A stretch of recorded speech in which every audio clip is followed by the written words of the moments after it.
bien plus rapide que la construction. Question principale.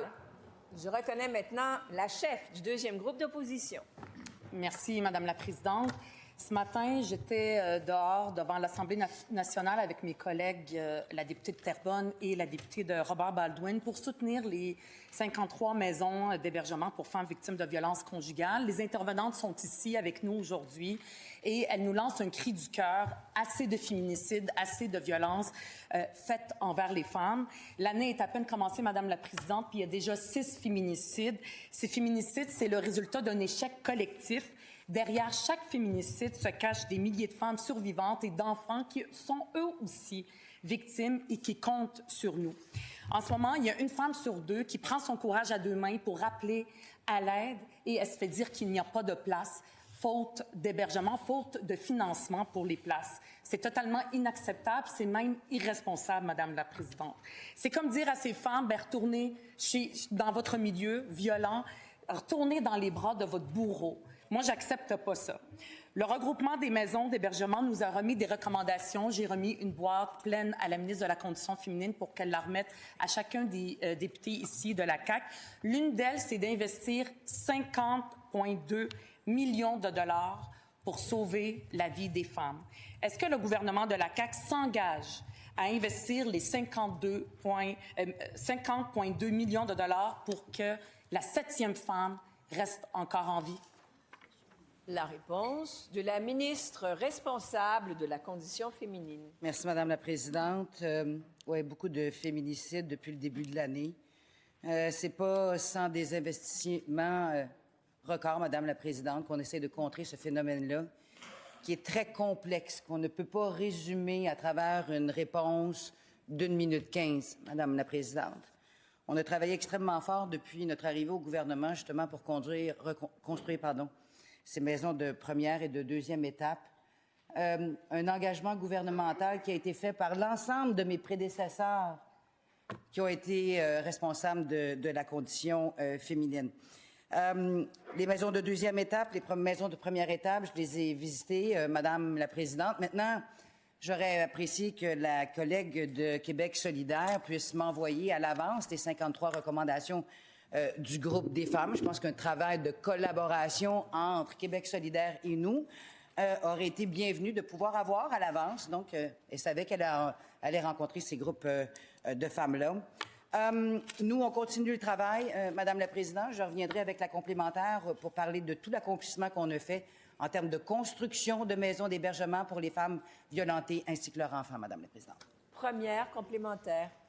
Préciser que je viens juste de les avoir, moi aussi, et j'ai travaillé en collaboration aussi avec la députée de Saint-Hyacinthe puis les autres députés. La ministre nous dresse le bilan de la CAQ. Moi, j'ai un autre bilan à lui faire. Depuis 2020, 70 femmes ont été tuées, des centaines d'enfants orphelins marqués à vie, des milliers de femmes qui subissent la violence conjugale et qui vivent dans la peur d'être la prochaine victime. Ma question est très, très claire, très simple. Bien sûr, il n'y a pas de solution miracle. Est-ce qu'elle s'engage? Est-ce qu'il y a un investissement pour les maisons d'hébergement pour femmes victimes de violences conjugales? Et il ne s'agit pas d'un tableau didactique, Madame la chef. La réponse de la ministre. Merci, Madame la Présidente. On est totalement engagés à venir aider les femmes, Madame la Présidente. Il ne faudrait surtout pas laisser croire qu'il n'y a pas d'engagement de la part du gouvernement du Québec à venir soutenir les femmes qui sont victimes de violences conjugales partout sur le territoire. On a eu une commission transpartisane. Il y a eu un rapport qui a été déposé la semaine dernière. D'ailleurs, Madame la Présidente, on disait qu'on avait plus de 182 des 190 recommandations qui sont partiellement ou entièrement traitées par notre gouvernement. Il reste encore beaucoup d'ouvrages à faire et on va continuer de faire cet ouvrage-là, entre autres avec les tribunaux spécialisés, les bracelets anti-rapprochement qui ont été présentés par mes collègues prédécesseurs, qui aident la vie des femmes. Deuxième complémentaire. Madame la Présidente, ma question est très, très claire et très simple. Il y a une recommandation qui dit qu'il faut qu'on investisse, que le gouvernement investisse 50,2 millions de dollars dans les maisons d'hébergement pour femmes victimes de violences conjugales. pour qu'il n'y ait pas aucune femme qui appelle puis qu'on lui dit qu'il n'y a pas de place, qu'il n'y a pas assez de ressources. J'aimerais, moi et les intervenantes ici, qu'on entende l'engagement de la ministre. Il y a un budget qui s'en vient. Est-ce qu'elle accepte, oui ou non? Réponse de la ministre. Oui, madame, avant que les femmes se ramassent, merci, en maison d'hébergement, il y a toutes sortes de mesures d'intervention qui ont été mises en place par notre gouvernement, entre autres les cellules d'intervention rapide. La co-porte-parole de Québec solidaire parlait des femmes et des enfants, c'est tout à fait juste. Ces cellules d'intervention rapide-là, avec des procureurs, des policiers, sont sur le terrain pour relocaliser rapidement ces femmes-là. Alors, il y a tout plein de mesures en amont et parallèles aux maisons d'hébergement de première et de seconde étape qui ont été mises en place. Cette formule-là semble avoir un bon effet. Maintenant, on fait nos représentations auprès du ministre des Finances. Le ministre des Finances présentera un budget quelque part.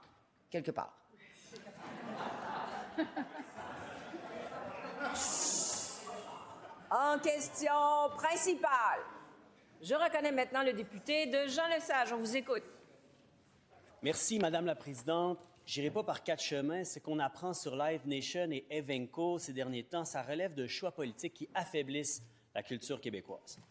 Le gouvernement est en train de financer à coups de millions chaque année l'impérialisme culturel américain qui s'accapare de plus en plus nos salles de spectacle. Pendant que nos artistes arrivent difficilement, pendant que nos petits festivals s'arrachent des subventions insuffisantes, donner 15 millions par année à une entreprise tentaculaire états-unienne qui est poursuivie aux États-Unis pour pratiques monopolistiques, ça n'a aucun bon sens. La solution est pourtant simple, il faut revoir les critères d'attribution de ces subventions pour empêcher que Live Nation puisse utiliser des stratégies légales pour mettre la main sur notre argent.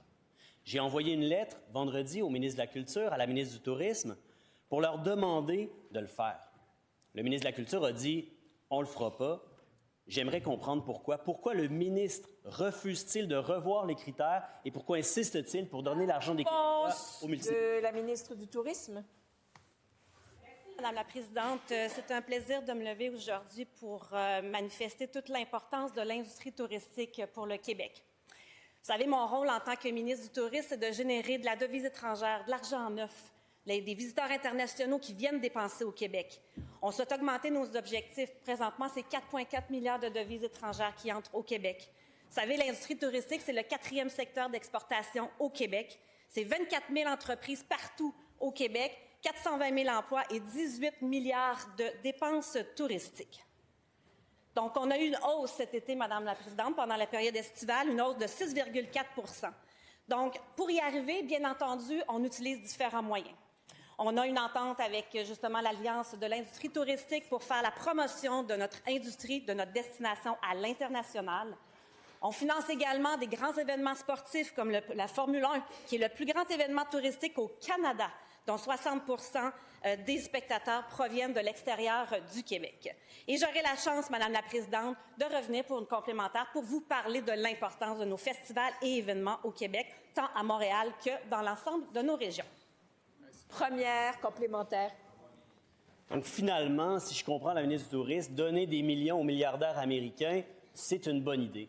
Mais le tourisme, vous savez, ça ne se passe pas juste à Montréal. Qu'est-ce que vous dites aux gens qui font le festival de la chanson de Tadoussac, par exemple, le festival de Petite-Vallée, qui, eux autres, en arrachent, puis c'est des OBNL, puis eux autres aussi, ils amènent du tourisme partout au Québec. Ces gens-là, on arrache avec ces subventions-là. Ça fait mal, dit le président de Petite-Vallée. C'est comme dire que notre culture n'est pas si importante que ça, dit la présidente du festival de Tadoussac. Qu'est-ce que la ministre leur répond? Et je vous rappelle que vous adressez, Monsieur le député, aussi à la présidente. La réponse de la ministre. Merci, Madame la Présidente. Écoutez, je ne peux pas être plus sensible. Je suis une députée régionaliste, une ministre régionaliste, responsable de la région du Bas-Saint-Laurent, la Gaspésie des Îles-de-la-Madeleine. Donc, vous savez, on inclut un soutien dans l'offre de festival. Vous savez, c'est 300 événements partout à travers le Québec que notre ministère finance. Donc, dire que Live Nation et Evenco ont le monopole, on parle de 6 événements sur 50 événements à Montréal, et nous, on parle de 300 événements qui sont financés partout au Québec. Alors, les associations touristiques régionales pourront vous le dire, le soutien, il est pour tout le monde. Vous savez, Madame la Présidente, les 6 principaux événements touristiques majeurs au Québec génèrent plus de 30 millions de dollars en moyenne. Puis on parle du Festival Western de Saint-Tite, le Carnaval de Québec, auquel j'ai assisté la semaine dernière. Deuxième complémentaire. Bon, je suis insatisfait de la réponse. Pas chanceuse. Attendez, monsieur le député. Je suis debout. Quand je suis debout, la bonne nouvelle... S'il vous plaît. Quand je suis debout, la bonne nouvelle, les chronomètres arrêtent. Vous ne perdez pas une seconde. Je vous rappelle l'article 32. Gardez le silence, tout le monde. J'aimerais entendre la question du député. Alors, monsieur le député, vous avez 25 secondes. On vous écoute. Brice nous dit on est formidable, on génère là, des retombées économiques, c'est formidable. Mais Live Nation, là, ils ont-ils besoin de l'argent des Québécoises, des Québécois? Est-ce que la ministre leur a regardé leurs livres? Ces festivals-là, là, sont-ils en déficit? Est-ce que là, s'ils n'ont pas l'argent durement gagné des Québécoises, des Québécois, ils vont partir puis il n'y aura plus de festival à Montréal? C'est ça qu'a dit la ministre de la Ministre? La réponse du ministre de la Culture et des Communications. Madame la Présidente, en fait, je serais curieux d'entendre le député de Jean Lesage sur les festivals qu'on finance, par exemple au ministère de la Culture par le biais de la SODEC. Donc, parlons du Festival international de jazz ou des Franco à Montréal. Est-ce que notre collègue nous suggère de couper ces subventions-là? Parce que c'est ce qu'il nous dit aujourd'hui. Moi, je suis en désaccord avec ça. Ce sont des festivals qui sont organisés par Spectra, une entreprise qui est québécoise de fait et de droit. Si le collègue a un problème avec ça, qu'il se lève aujourd'hui, qu'il nous le dise. Maintenant, je comprends que dans l'écosystème au complet, ça peut susciter des questions. Ce sont des modèles d'affaires qui sont compliqués. Ce sont des modèles d'affaires où, effectivement, parfois, il y a, comme dans ce cas-ci, une participation financière d'une entreprise américaine, Live Nation. On va s'asseoir avec le milieu. Il nous a tendu la main. On va travailler ensemble. Question principale. Je reconnais maintenant le député de Saint-Henri-Sainte-Anne. Madame la Présidente, dans le dossier du PEC, on pensait que le ministre de l'Immigration ne pouvait pas être plus isolé. Élus municipaux, syndicats, milieu collégial et universitaire, milieu des affaires et j'en passe. On pensait qu'il ne pouvait pas être plus isolé et on se trompait. Il y a quelques minutes, c'est sa collègue, la candidate qui l'appuie pour devenir premier ministre, qui vient de changer de position. Elle désavoue complètement son ministre et annonce qu'elle va réinstaurer le PEC pour 2 ans. Je lis. « Si je suis élu chef de la CAQ et que je deviens première ministre, je m'engage à réactiver le PEC pour une durée de 2 ans afin d'accorder une clause de droit acquis à ceux et celles qui étaient au Québec au moment de la fermeture du PEC. » Le député de Lévis réclamait cette clause-là depuis quelques jours. Il ne reste plus donc que personne à convaincre, sauf le ministre de l'Immigration lui-même. Dans le dossier du PEC, le ministre de l'Immigration est-il d'accord avec lui-même ou avec sa future chef? La réponse du ministre de l'Immigration, de la Francisation et de l'Intégration. Merci, Madame la Présidente. Donc, d'abord, on va rétablir quelques faits par rapport à mon collègue. Les gens qui arrivent sur le territoire québécois arrivaient en fonction d'un permis d'étudiant étranger, d'un permis de travailleur étranger temporaire ou du permis PMI du gouvernement fédéral. Ils n'arrivaient pas grâce au PEC.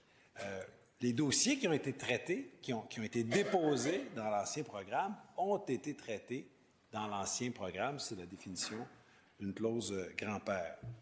Je vois dans les médias que plusieurs personnes parlent de ce qui s'est passé dans l'ancien programme et souvent on oublie le volet étudiant, parce qu'il y a le PEC travailleur, mais il y a le PEC aussi diplômé. Et dans ce volet-là, de PEC diplômé, il n'y a pas d'exigence de travail avant d'obtenir son certificat de sélection du Québec. Je tiens à le mentionner. Voilà pourquoi j'explique que le programme de sélection des travailleurs qualifiés est un programme supérieur. Il ne s'agit pas de dire que l'ancien programme avait tous les défauts du monde, mais le nouveau programme empêche que des personnes qui sont dans des secteurs moins prioritaires passent devant des personnes qui sont dans des secteurs prioritaires. Nous, on pense qu'il faut prioriser, qu'il faut prendre soin de nos régions. Première complémentaire. Madame la Présidente, la question est pourtant claire. Il y a un conflit de vision manifeste entre la candidate que le ministre de l'Immigration appuie à la chefferie, candidate au poste de première ministre, qui l'appuie, et ce qu'il explique et ce qu'il soutient depuis des mois maintenant. Au point tel où, dans son message, elle dit qu'elle a besoin de 2 ans pour rétablir la confiance et mettre en place graduellement une réforme durable. Elle désavoue le ministre. Qui va-t-il suivre, lui-même ou sa future chef? La réponse du ministre. Madame la Présidente, mon collègue adore les débats qu'il y a à l'interne dans le cadre de la course à la chefferie. Grand bien lui fasse. On a des débats, on s'intéresse à l'immigration et on implante un programme dont il ne parle jamais. Il parle tout le temps de l'ancien programme, mais j'aimerais ça entendre le député de Saint-Henri-Sainte-Anne parler du principe qui dit qu'il faut régionaliser l'immigration. Il faut arrêter d'attirer des immigrants à Montréal, puis après ça, espérer de les convaincre d'aller s'installer en région. J'ai jamais entendu parler de ça. J'ai jamais entendu parler du principe que premier arrivé, premier servi, bien, on peut comprendre que ça a un certain sens de respecter l'ordre d'arrivée, mais que les secteurs prioritaires devraient être, il me semble, priorisés. Es-tu d'accord avec ça? Deuxième complémentaire. Madame la Présidente, c'est pas moi qui m'intéresse au débat interne. De l'autre côté, c'est des milliers d'orphelins et d'orphelines du PEC qui souhaitent avoir une réponse de la part du ministre de l'Immigration.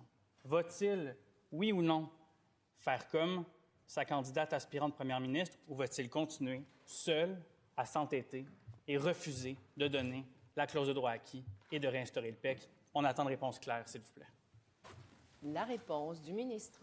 Madame la Présidente, mon collègue fait comme si c'était mutuellement exclusif. Soit tu étais... Ben oui, c'est pas si drôle que ça, comme si c'était mutuellement... Attendez, Monsieur le ministre. S'il vous plaît, gardez le silence. J'aimerais entendre la réponse. Allez-y, Monsieur le ministre. Soit tu étais éligible à l'ancien programme, soit tu es éligible au nouveau. Sauf que quelqu'un qui est arrivé sur le territoire québécois il y a 2 ans, qui cumule une expérience de travail, qui a un niveau de français intermédiaire ou supérieur, peut appliquer dans le nouveau programme de sélection des travailleurs qualifiés.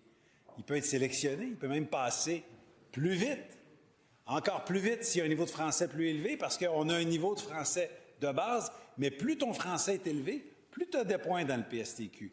On n'a pas ça dans le PEC. Tu peux obtenir plus de points aussi si tu t'installes en région. On n'a pas ça dans le PEC. Donc, ça serait peut-être intéressant que nous